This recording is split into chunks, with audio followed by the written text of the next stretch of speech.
on the East Coast, West Coast, or around the world. This is Coast to Coast. What's happening? What is going on here? Hell yeah. I like to start Mondays off like this. Hey, is it really a Monday if there isn't some weird stuff? It wasn't me.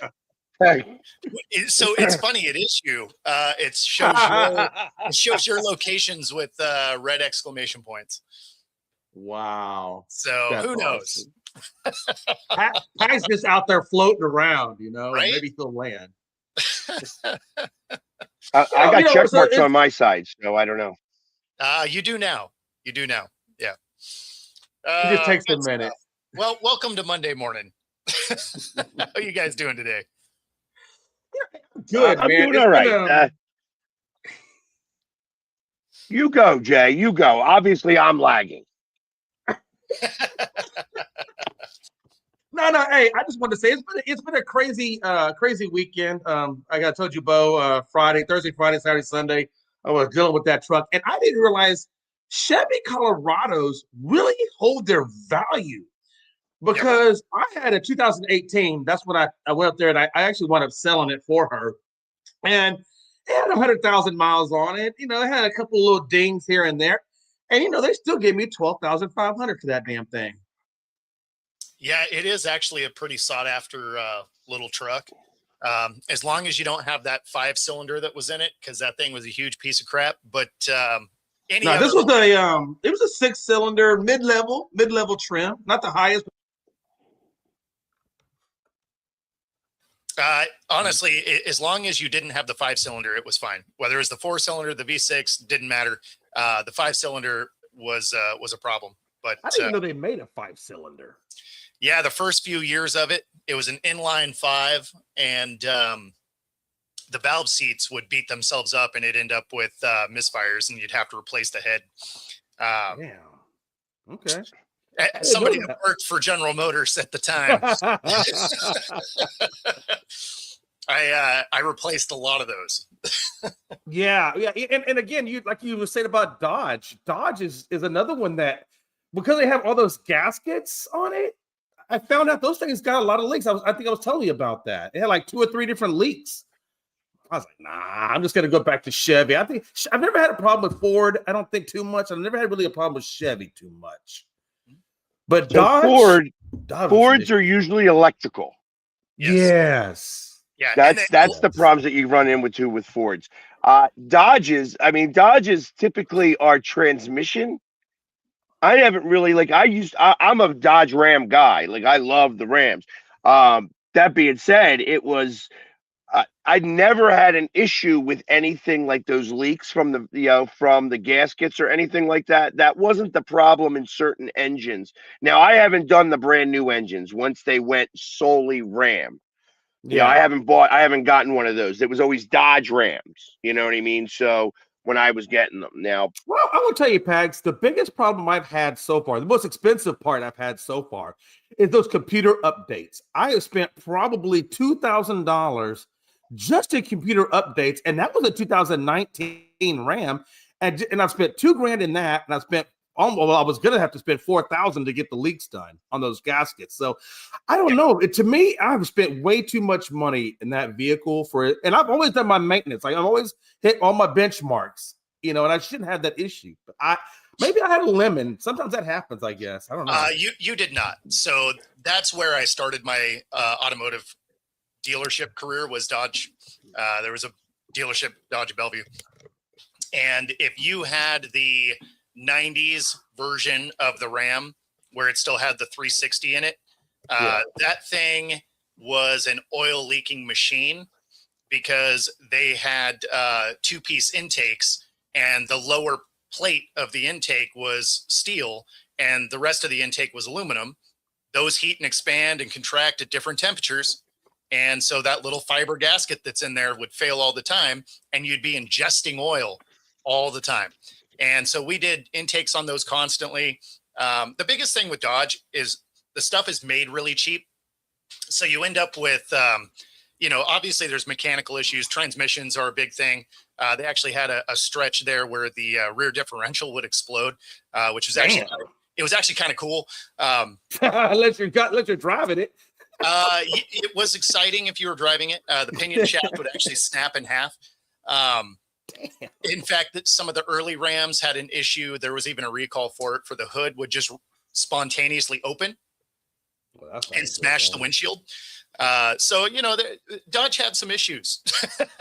Man, I mean, could you imagine going on? Thank God I never had that problem. I had a Cummins though. I had a Cummins diesel. It was all the same truck.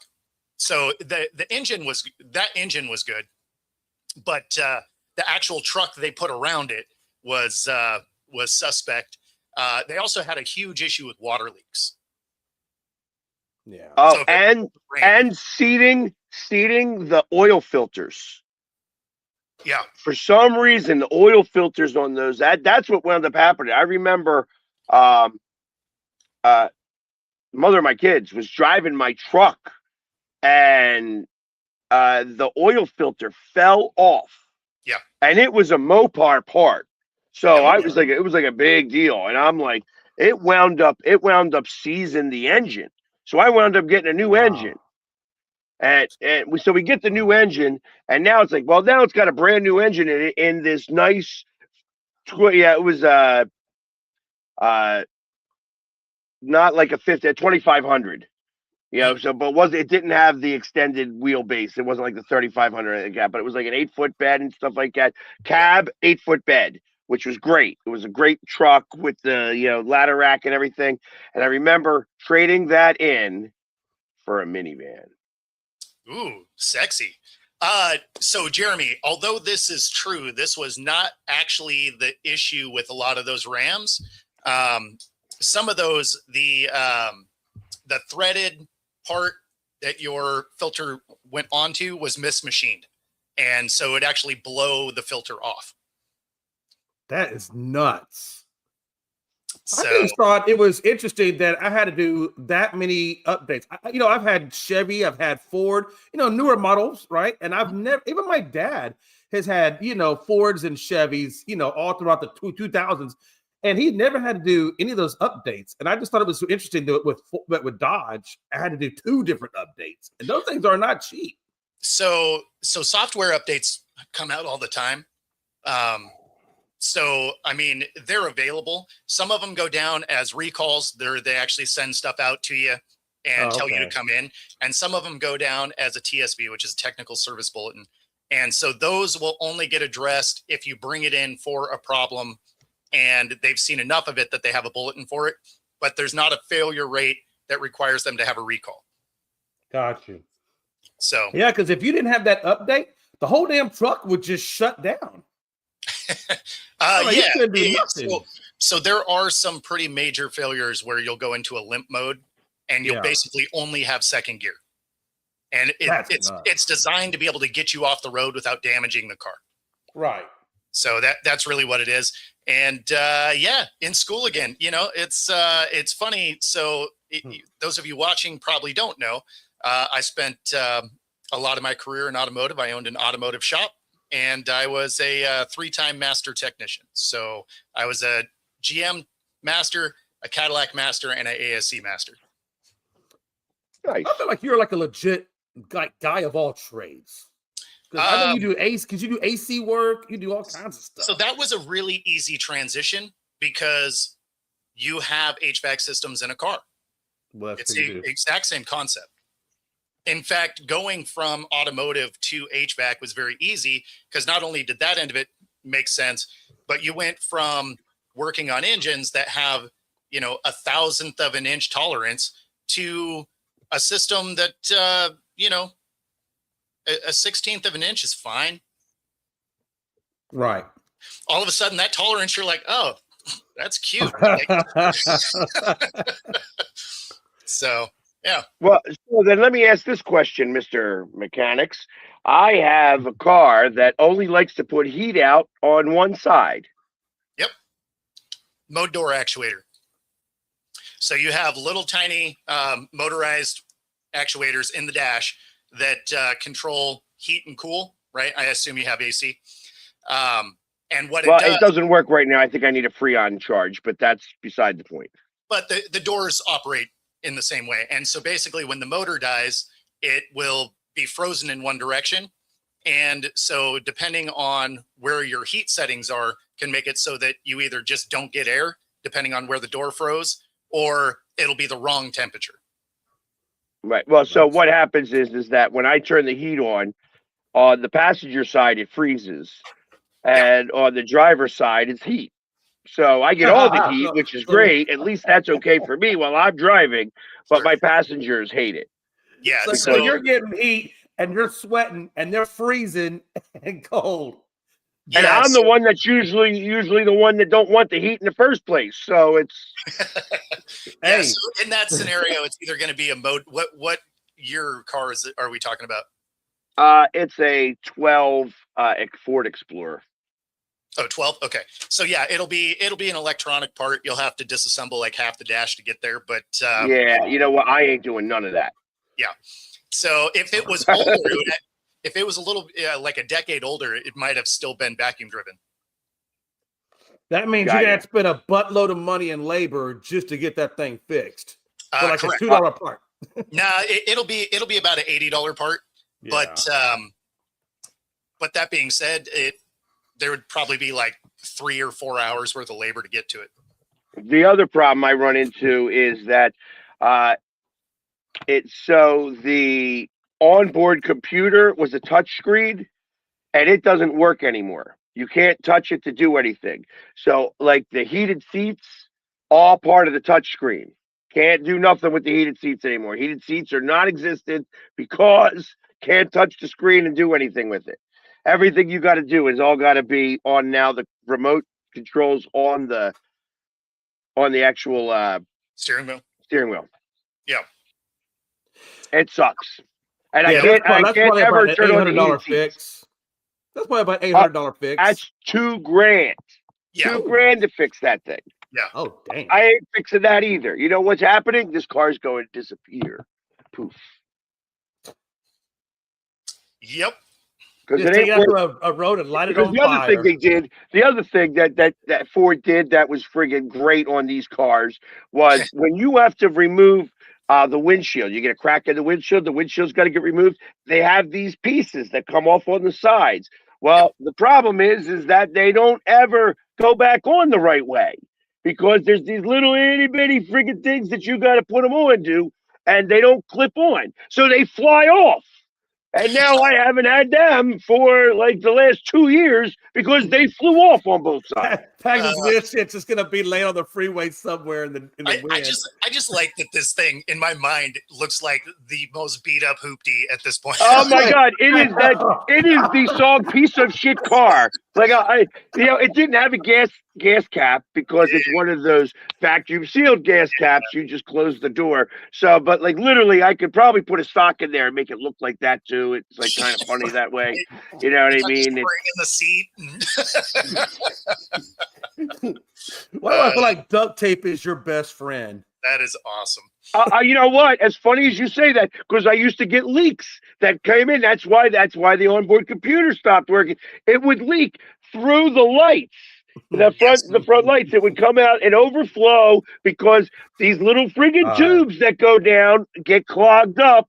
And then the water backs up, and when the water backs up enough, it runs over top, and then it starts to come out where the lights are, right onto the onboard computer. Yeah, and then that means you have a sunroof. I do. So now what I do, I put duct tape over all the seams of the sunroof so that it doesn't leak anymore. This is such a classy looking car in my head. I was just thinking the same thing. I'm like, man. That is awesome. Yeah, I am not embarrassed to drive around in my car. It's just like it gets me from point A to point B. Hey, it keeps running. There you go. Yeah, and I'm one of those guys that doesn't get his oil changed for like 10,000 miles. Oh, like, so you're just trying to kill this car. Oh man. Well, you know what? I'm a firm believer that it's never 3,000 miles. I know that it trains you to do it every 3,000. But realistically, these engines are meant to go on 5 to 7,500 miles, 10,000 miles on the oil. So the thing is when you're talking about conventional oil, right? Which those were paraffin based. The oil did break down, right? 3,000 miles was a good rule of thumb. When you're getting into synthetic blends, full synthetics, they can make it mileage wise for sure. The problem is you still end up with all those contaminants. So although the oil doesn't necessarily break down, you still end up with carbon deposits and debris in the oil, and the filter will filter out some of that. But over time, if the filter gets too clogged, there's just a bypass valve, and then you're just throwing dirty oil through the engine, and that's where you start running, the bearings, the crank, and the cam stuff. That's where you start doing damage to those things. So although the oil technically doesn't break down, you shouldn't wait that long. Right. Well, I also have it set so that I put the magnets down so that I'm not getting the metal debris. Like Sure. the oil may break down, but it's not, the metal debris connects on the magnets. Yeah. So instead of that, so it helps in that regard. But yeah, I'm about to get an oil change, but not carbon. Well, like the Tacoma. When I bought the Tacoma, the guy goes, "Look, you only got to bring this thing in here every 10,000 miles for the oil change." But they have you other little benchmarks along the way. You got like 5,000 for fluids and rotation of time. But they say on the oil changes, do it every 10,000 miles. And I'm like, okay. Yeah. So when there's the included stuff, that's usually, they're going to go on whatever the required number is. So I always did mine early because oil. Well, when you had a shop, it makes it easier. Well, and oil's a lot cheaper than replacing hard parts. Hell yeah, it is. So there's that, right? Jeez. So anyway, weird start to a sports show, but I think there's somebody out there that needed to hear that conversation. That maybe they're like, that's some good points of view there. So maybe we help people before we get to the sports. I don't know. Maybe, yeah. Anything's possible. So did you guys see the text message I sent you guys? About the dunk contest? Yes. Yes. Obviously, everything about the All-Star weekend, really, for the NBA is trash. So yeah, we can just put it there to start. But yeah, I mean, the fact that was the winning dunk, obviously I didn't have time to put anything together for it, but that's terrible. Like that was warm-up dunks back in the day. Yeah. Like that was people trying to figure out their timing before the competition started. Yeah, like I feel like that they should start to bring it like a circus atmosphere. Like let's do real dunks where you're jumping over fire. You know what I mean? To do that, like I think like use trampolines, do all the weirdo stuff.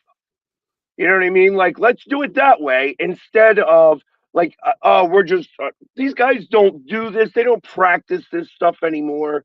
It's not as cool as it was back in the 80s and then 90s and stuff like that. It's that's why Michael Jordan stopped doing it. Back in the day, he's just like, yeah, I've already won this contest. I don't need to do any more. You know what? I'm not an artist on how I dunk the ball. I just win championships. Exactly. You know what I mean? Like that's what I do. So I don't know. I just felt like it was and then I saw some like videos of Mac McClung doing some dunks. And it's like, wow, that's cool. Wow, that's cool. Why wasn't he in it this year? You know what I mean? It's like, he's the one that saves the whole dunk contest. It sounded like he opted out of it this time. Yeah, because he's not getting enough money. Well, and I mean, because he's also not really getting any play time in the NBA.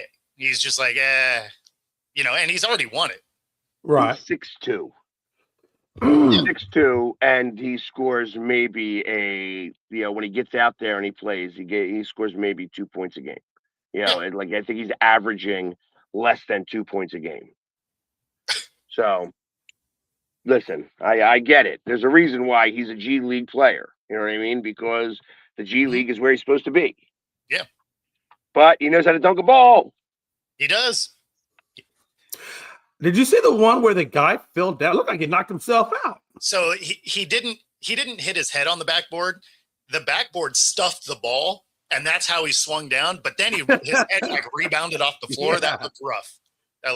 Because that was, that At looked first real glance, rough. they were thinking he hit his head on the backboard, but it was actually the ball just hit the side, and that's what stuffed him down. And then, he led into the ground on his back and mashed his head on the floor. So that was a pretty rough go of it. Yeah, then, which is then there was the why other one they where should guy just did stop this whole thing. They should stop it, Yeah. unless or then, like I said, go the other way.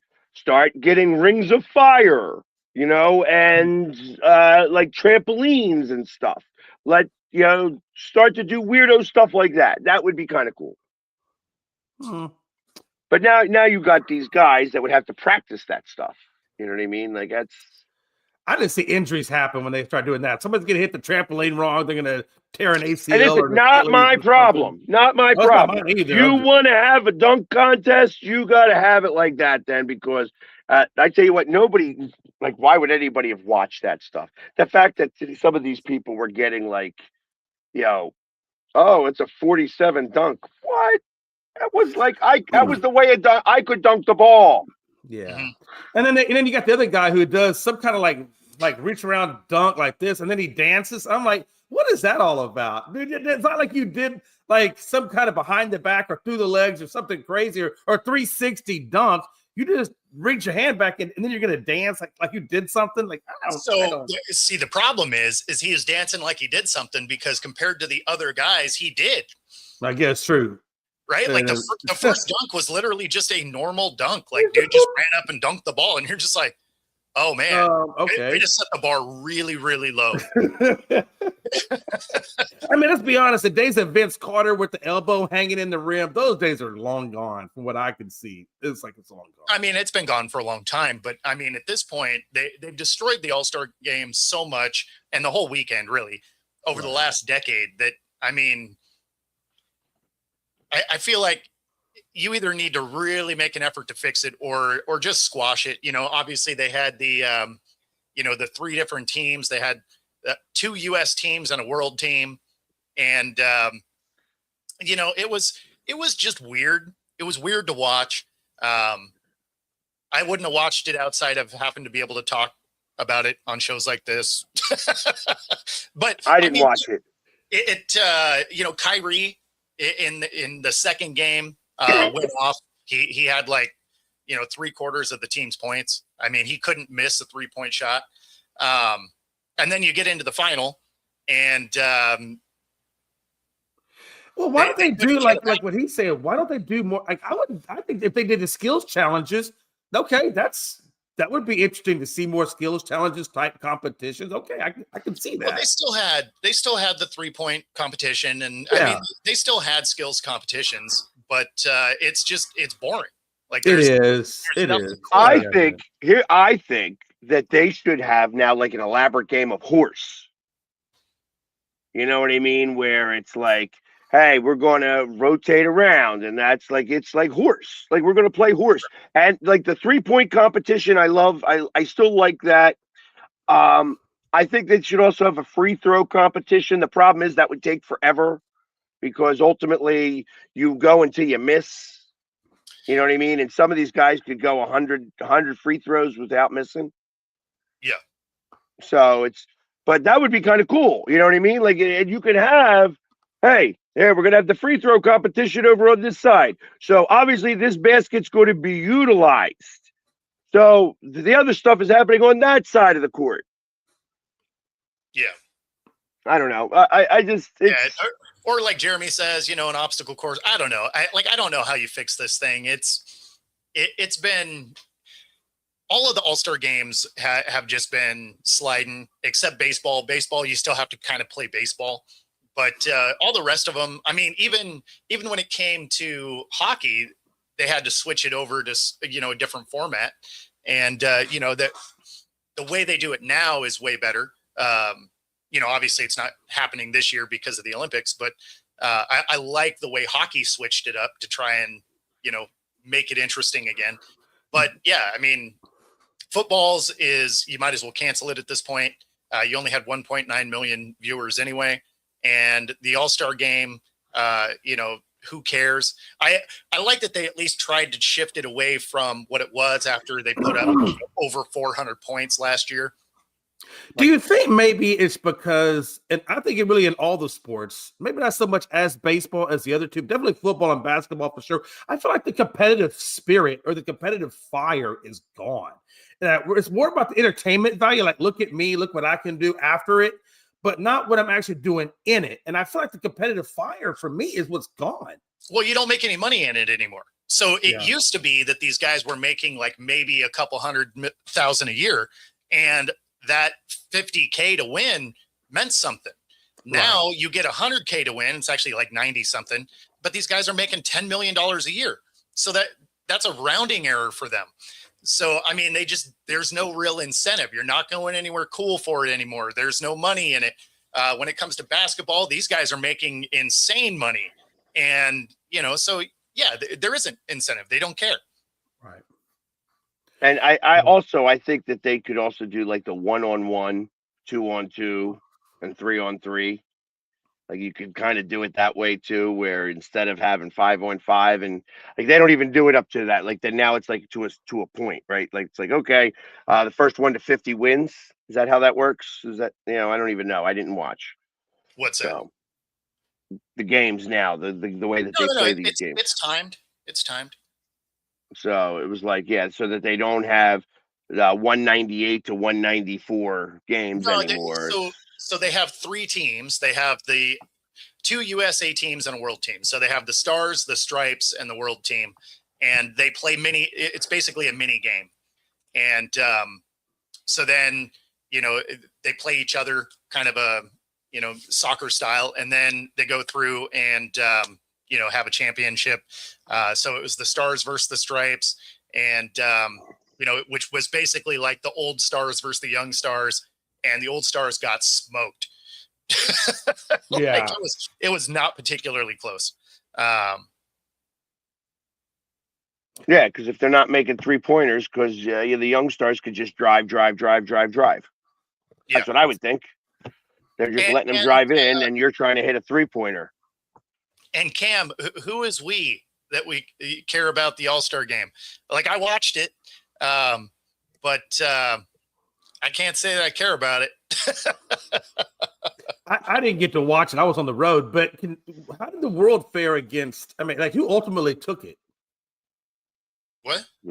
The Star. I know the Stars beat the Stripes. I think it was. Yeah. So the Stars won, which is the young NBA Stars.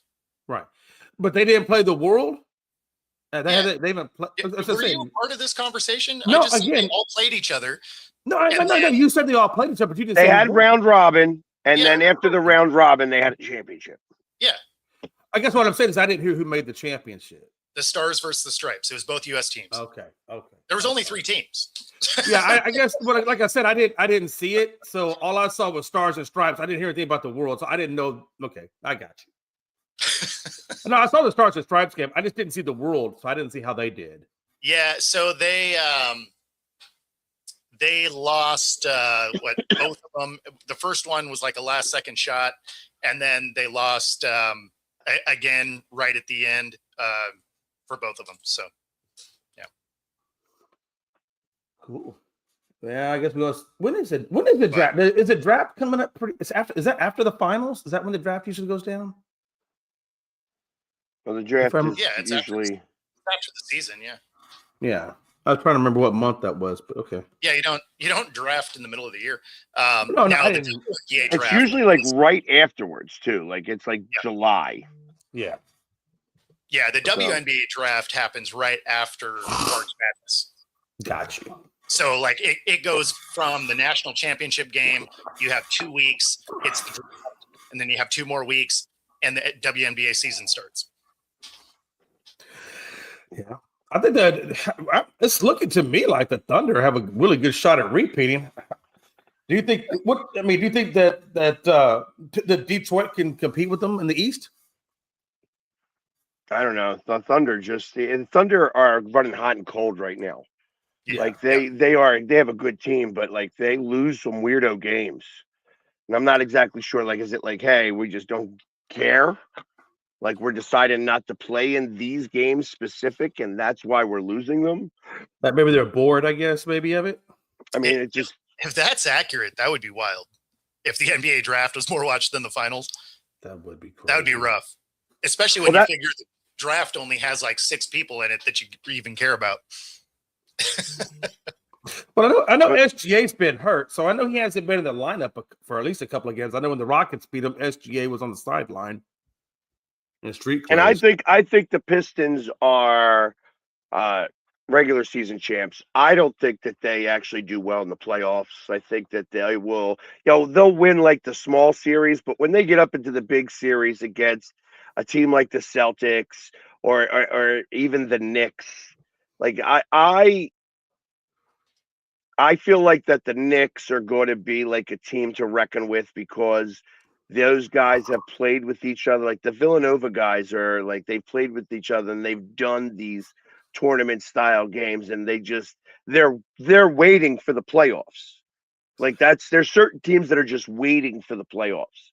And I think the Knicks are one of them. I think the Pistons have a good team.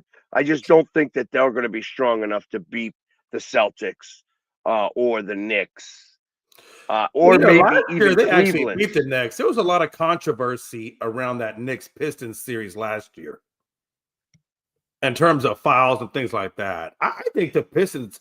I think you're right about the Celtics. I think the Celtics are going to be the ones that push the Pistons more than the Knicks.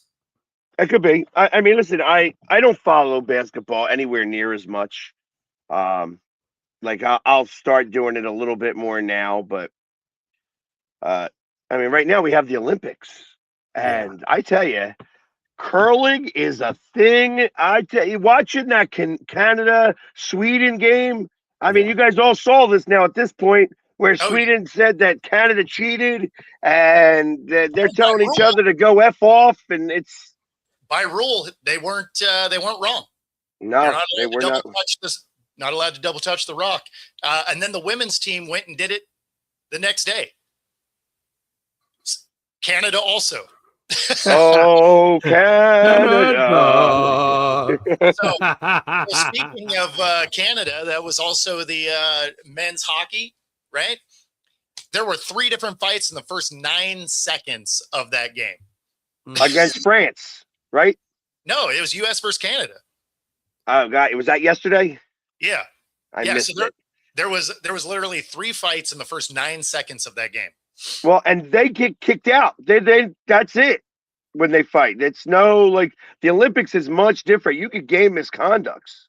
So so they don't just go to the penalty box and then come back? Yeah, it's a lot different. Who was the ones that I you know what, I didn't even see that game, and I was watching Canada and France, and Canada was running the score up on France 10-2. Mm. You know, and then the French were getting angry. But yeah, Joe, I heard Italy was caught putting olive oil on the bottom of their skis to go farther. So I don't know. There might be some controversy with Italy. A little bit of controversy. What's wrong with you, Jay? I'll tell you what, though, that one figure skater, Ilham or Milanen, or how do you say that guy's name for the U.S.? I know he fell a couple of times, but I was watching his routine, and he is a really good athlete. Like, I mean, some of the stuff he was doing, I was like, how is that even possible? Like, when he did the flip, I was like, oh, hell no. And you land on your skates? What? It was impressive. I was impressed. I know he fell a couple of times, but I was really impressed with him. Hold on. The U.S. didn't play Canada. They played Denmark. Oh, is that what it was? I thought it it's was okay, bro. I know you haven't been here very often, so I thought it was the U.S. game. I know. Yeah, bro. no, it's like because they're showing how Canada's 10-2 rout of France because they were destroying France and running up the score, and then there was fights that started to happen, and that's not common, you know. But yeah, it was she's saying Germany, but I thought yesterday was Denmark. I thought, as I know, the U.S. played Denmark. I thought, The U.S. played Denmark. They won 6-3 because yeah. that was actually a pretty close game. And then all of a sudden they started scoring, and once they started Literally scoring, it was beating up. from ESPN, February 15th, 3 fights break out in the first 9 seconds between U.S. and Canada. Well, Yeah. somebody's lying here. We need to get to the bottom of this. I mean, I know that says that the U.S. played Germany and won 5-1, and they went 3-0-0-0, so they won their games. So ESPN is wrong. Very Because wrong. I remember looking at the scores yesterday, and I specifically saw U.S. and Denmark. And matter of fact, they even said like Denmark had got them up like 2-1, and then the U.S. came back and beat them. That's what I remember yesterday.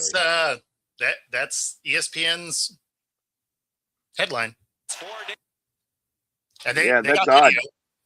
They got video. So that's interesting. Okay. Well, I mean, I don't know what the hell was. Yeah, who says there's no fighting in hockey? This was against France, though. They did fight against France because Tom Wilson got into a fight. It says Drew Doughty. It was.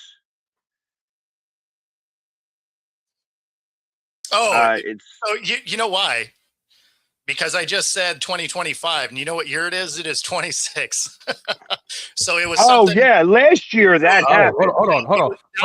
Bo, do you remember when you just gave me a hard time out? You felt like I wasn't. Anyway, Jay had to leave. But I just want to say, maybe I'm not the only one here. That's all I'm saying. Hey, it's been a morning already. It's Monday. But that absolutely happened last year. I remember that because both Kachucks got into a fight. It was like that was the World Cup, and they were trying to set, like U.S. came out to play. Yeah. Now that I do remember that because we talked about it a lot last year. So yeah. I didn't even think about it because I don't write. I don't write dates down a whole lot anymore. So that's funny. That is funny. So yeah, we'll see if that happens again. So, correct me if I'm wrong. Right now, the U.S. is still undefeated. They haven't lost. The U.S. is undefeated. Canada is undefeated. Okay.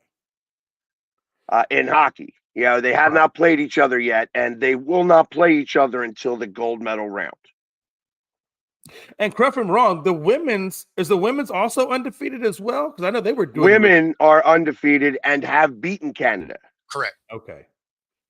Man, U.S. is killing them in hockey right now. Yeah, the women's. It's because they were in the same group on the women's side. Yeah. Right. So. Okay. Yeah. So it's still.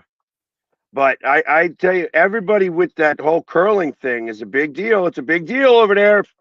They're fighting. Who would have ever thought a sport like curling could be so spicy? And it's the Canadians. Yes, not the Americans. In fact, that's how the headline was written.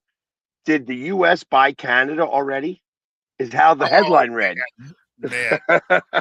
51st state, baby. Let's go. It's how many tax dollars that's going to put back in the economy when they become a 51st state? We're going to have money all over the place. It's going to be crazy. You realize that's not how that works at all, right? I know it's not how it works. Maybe I don't know. I don't know. Yeah, exactly, Donna. They played on the 10th. Exactly. Yeah. And the women's have been absolutely just destroying everybody. Like they've been putting up 5 goals a game, which has been amazing. I'm waiting for the bobsledding to start. When I know, isn't that supposed to start up here pretty soon? The bobsled side. They already did. Okay, I thought they were okay. How is the U.S. doing in that, or how is even really Jamaica? I'm always curious to watch the Jamaican team. I don't know if they've gone yet or not, but no, I like cool runnings, And I know where you were going with that. So the U.S. team actually had a mishap. They one of the guys tripped in the 4-person, and the 3 guys in the back all fell down. The guy driving didn't even know, and so he had to slide back in the sled to get it to stop because the guy in the back is who uses the brakes. He didn't know that the rest of the crew weren't able to jump in, so the other 3 guys all fell down at the top of the run, and he did the whole run by himself and had to slide back just to get the thing to stop. But that's crazy. yeah. That is crazy. I guess I they wonder what didn't kind win. of shit. I guess they have spikes. I'm assuming the guy that's doing the run. Do they have I guess they have spikes in their shoes, right? Is that how they get the traction or whatever? Or Yeah, I don't know exactly what their footwear is, but I mean, obviously they can run without sliding. It was just one of them tripped, and then they kind of took each other out. Yeah, that's what happens. Like if one falls, kind of they all fall, and you can't. Like if the number 2 guy doesn't jump in, the number 3 guy who's on the other side of the toboggan also can't jump in, and then number 4 definitely doesn't jump. So it's like Oh, when they you all have fell a down. problem. They actually all went down, were sliding down the ice. So it was actually kind of funny to watch. But yeah, the guy up front had no clue that that run had gone awry. That wasn't in any of the medal rounds or anything. That was one of the early runs. So I don't know how it went from there. But okay, so it's for the U.S. Are they still able to get the gold if they can correct it, or does that put them out of contention? so that I don't know. I didn't look at what the standings were for that. Yeah, I can't answer that question either. I think typically they have 3 runs and they take the best time of the runs. I don't know that it's a collaborative time. Because if that's the case, then they're definitely out. There ain't no chance that they're going to be able to do that. But Yeah, no, I think it's by your best run. But so yeah, I think that they get at least they get 2. I think they get 2. I know that in the skeleton and the luge, they get 2 runs to try to get their best time. So we'll see. But as of right now, Norway is still leading. Yeah, they are. They have 27 medals, 12 golds, nice. followed by Italy with 22 medals. The host nation, it's got 8 gold medals, 22 in total. And then in 3rd place, tied for 3rd place, is both USA and Japan with 17. And USA's got 5 gold. Just an honorable mention to the Netherlands, who have 6 gold medals. They are in 3rd place in gold medals specific. Huh. Interesting. So yeah. So the Netherlands and Norway, they're the ones that win all these biathlons and the cross-country skiings and the things like that. So there's a lot of that stuff that's happening there. And they are not only winning the gold, but they're also winning the gold and the silver. You know what I mean? So that's why they have there's so much ahead in that, coin count, in the medal count. Huh. Okay. Italy's doing a lot with the skiing. And I tell you, I don't know what, it's kind of funny to me. Great Britain is great at the luge and the skeletons. Like, I'm not sure why they would be so great at that. But Great Britain has got 3 gold medals. All of them, I think, are skeleton. That's it. They're the only medals they got. Huh. Interesting. That is interesting. That is interesting. So yeah, I was trying to find where they were ranking in the bobsled, but I can't find anything on it. It just tells you the dates. Yeah, that's because they haven't finished yet. Yeah, And then- it's weird though that they don't tell you I guess their times or any kind of information on it. At least I can't find it. Maybe it's So they have some times for the 2-man, but not the 4.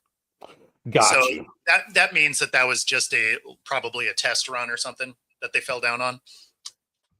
Man, I hope so. That way I'd hate to see them be out because of that. That would suck. Yeah, well, I mean, and like Pag said, I do believe they get more than one run anyway. So even if you messed one, right? I mean, you better be on it the next one though. Yeah, you can't mess that one up. And how about that figure skater? He was supposed to win gold, no thoughts, proud about it, bang, done. He was the winner, and oops, and then oops. Just, and you could tell, like, I watched that skate because now it's like, okay, now I got to see what happened in this train wreck. You know what I mean? Well, how did he go from supposed to win gold to, So that was the guy I was talking about a second ago. And he said basically, because he's 21 years old, he said the pressure of the moment got to him and he basically mentally just messed up. And so that's what led to those two falls I was talking about earlier. Now he did get gold for the U.S. as a whole thing, but he messed up. I think the individual free skate, I think, is the one where he did not get the gold, which I think that's where they were expecting them to. I think sometimes, Pags, when you put that much weight on yourself, especially at 21 years old, it's hard. It's hard. So well, you know what? To do it next year. It's not only that though, because sometimes when you have something like, especially if you mess up early, like that gets in your head, and then it just continues to bring more problems. So it's funny that you say that because before the fall, he did something that he wasn't happy with himself, and you could see the look on his face. Yeah, and it bothered him so much that when he went to do the thing, he fell. Yeah, and it was the first fall that really was the big deal. The second fall wasn't as big a deal because obviously he already fell once. So you don't. But like it was like I am. And then it was like, hey, if I'm going to shit the bed, I'm going to really shit the bed. You know what I mean? Like, I might as well poop all over. That's what I think it is. I think because he's 21 and he's so young and he's so inexperienced at that it got into his head. You're right, because he didn't have the maturity to look past it. And okay, let me get ready for this next, set of jumps or whatever. And that's what I was doing when I was watching. I'm like, ooh. I watched his facial expression. It was his facial expression on a jump that he had landed, and it was okay. And like that, they're talking about how great he is still, but you could see the look on his face. He's like, he didn't like that. And then the next thing he did, he fell. And I'm like, yeah, you could see that was just a progressional thing. He got in his own head, and then listen. You're right. It's as hard. This is Olympics. You know what I mean? You are training for 4 years for this moment in time. Yep. And that's where it can. And I think that's where the heartache. I think that's where the heartache comes, because if it's a normal sport, you're like, okay, I didn't get it this year, but next year, I'm back in it. And this one, if you mess up, you got 4 years before you get another opportunity at it. And I think you may not even get another opportunity at it. You're right. You may not. You may have trained your entire life for that 3 minutes, and it just doesn't work. Like, it's possible. But I mean, even when you don't put that much pressure on it, you see it happen to quarterbacks all the time. They make that big mistake early, and then they just mentally don't overcome it, and then they have one of the worst games of their career because they think about that interception they threw in the first quarter, and they just can't move past it. That's why they always say you got to have a really short memory, because you got to be able to get right back out there and do the thing. So if you are picking yourself apart on something you did successfully and you're still thinking about that jump, your next jump isn't going to go well, because you're not even preparing for it correctly. Because you're not focused on it. Exactly. Right. You're focused on the one that already happened. And it seems to me something that is so technical and so precise as being on a pair of skates, if your focus isn't there, I don't know how you would do it, because that seems like a sport where you have to be hyper focused. Well, yeah. But I mean, it seems like I would say that's a sport where you have to be hyper focused, and I just don't know if you can overcome when your brain isn't fully there.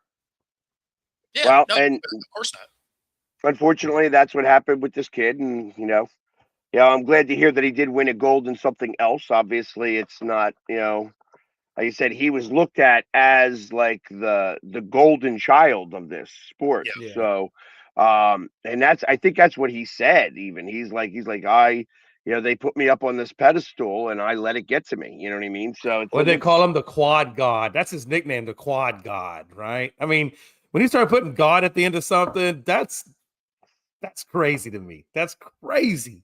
But I think as good as this kid is, if he's really just that good, I got to imagine when he's 25 or 24, whatever his next time is, I would imagine he'll be back in it again. I don't think he would just be a one and done if he's really that good, like everybody says. You know what I mean? Hey, listen, there was when you think about it, it's like that was the reason why when you go back in the day and you remember the wide world of sports, Yeah. the thrill of victory and the agony of defeat. Exactly. You know, and They you'd don't make watch it like that that. skier tumble down the mountain. You know what I mean? It's just like I will never forget that. Like that's ingrained in my head because I remember I grew up every Saturday morning or Sunday morning with the wide world of sports. I'm You know, telling like you, that's Pags, they don't make stuff like they did back in our day. The way the media did things, the way well, the ESPN athletes. killed that. Yeah, you're right. Yeah. Yeah, I give you But that that. was on ABC. Like they used to like that. That's how I got turned on to arm wrestling initially, because they used to Yeah. show arm wrestling competitions in the wide world of sports. Like that's what it was meant for. Wide world of sports was for like boxing, arm wrestling, um, sports that didn't get the play like the professional sports did. Yeah, in fact, it even you know, that programming made it so that people wanted to watch a movie like Over the Top. Right. But and the thing is, they don't even there's not even broadcasters out there anymore like the Cosell's and the what do you call it? The guy the Maddens of the world. You don't have those kinds of entertainment in the broadcasting booth like that. I mean, everything is so changed now. It's crazy. Yeah, Well, now, I disagree with that. I think Al Michaels is still a personality. Oh, yeah. I He's think still that there. they've changed, Yeah. like whether you like him or hate him, Buck is a personality. He's got his stuff. I mean, so I was it's always a like Buck is annoying if you are a football fan, but if you listen to talk about baseball, talk about an insane wealth of knowledge, right? yes. Like when he's talking about baseball, it's like, oh, okay, like here we go. But when you hear him talking about football, you're just like, okay, dude, shut up. That's like Kellerman when he's talking about boxing. I mean, Right. incredible knowledge about boxing. Yeah. When the moment they tried to have him talk about anything else, it was like, shut up.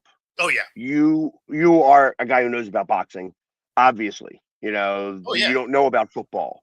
You don't know, like you sound like an idiot. Stop talking. Yeah, Chris Collinsworth. I hate Chris Collinsworth. I do It's not like that guy. it's funny. Like he doesn't bother me. Like you can turn his commentary into a fun drinking game because he's going to compare any situation to Patrick Mahomes. Patrick Mahomes or Joe Burrow. 100%. In fact, did you see that? Did you see that video?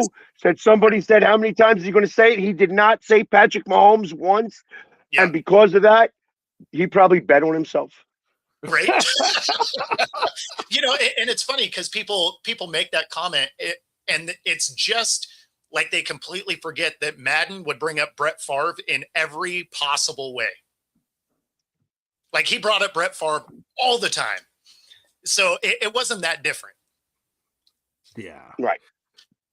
I always thought it was interesting, like when you hear the commentators that are always like what team they want to win just by their commentary. Me and my dad used to get so mad all the time, like when they would call Oilers games, Astros or Rockets or whatever. If it wasn't our broadcast, like if it was a separatized set of broadcasters doing it, you could just see that they did not want any Texas team to ever do good.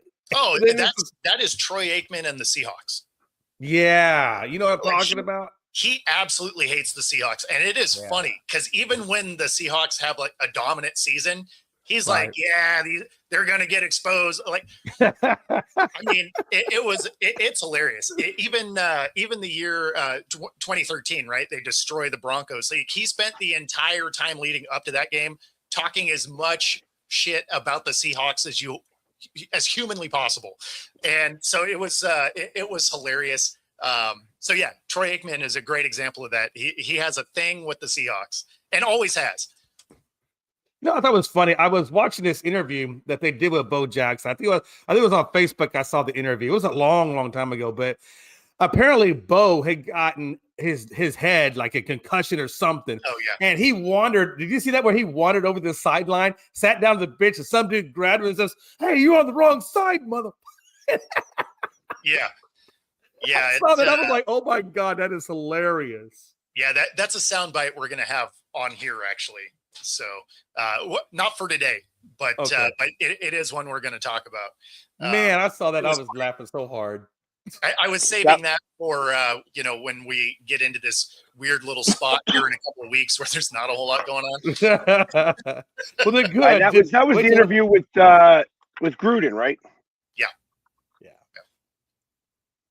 Yeah, that was a good interview. I enjoyed it. Yeah, Bo Jackson is He's such an incredible I remember the athlete. commercials with like, be like Bo or just like Bo or whatever it was. It was Bo knows hockey. Bo knows basketball. Bo knows and then you get Bo Diddley. He says, "Bo don't know diddly." And then there were so many of them. It was pretty great. It was pretty great. I'll tell you what, though, that was one hell of an athlete. Like I knew he did baseball, I knew he did football. I did not realize how good though he was at track. That blew my mind when I found out how good he was at track. Of course, he was good at track.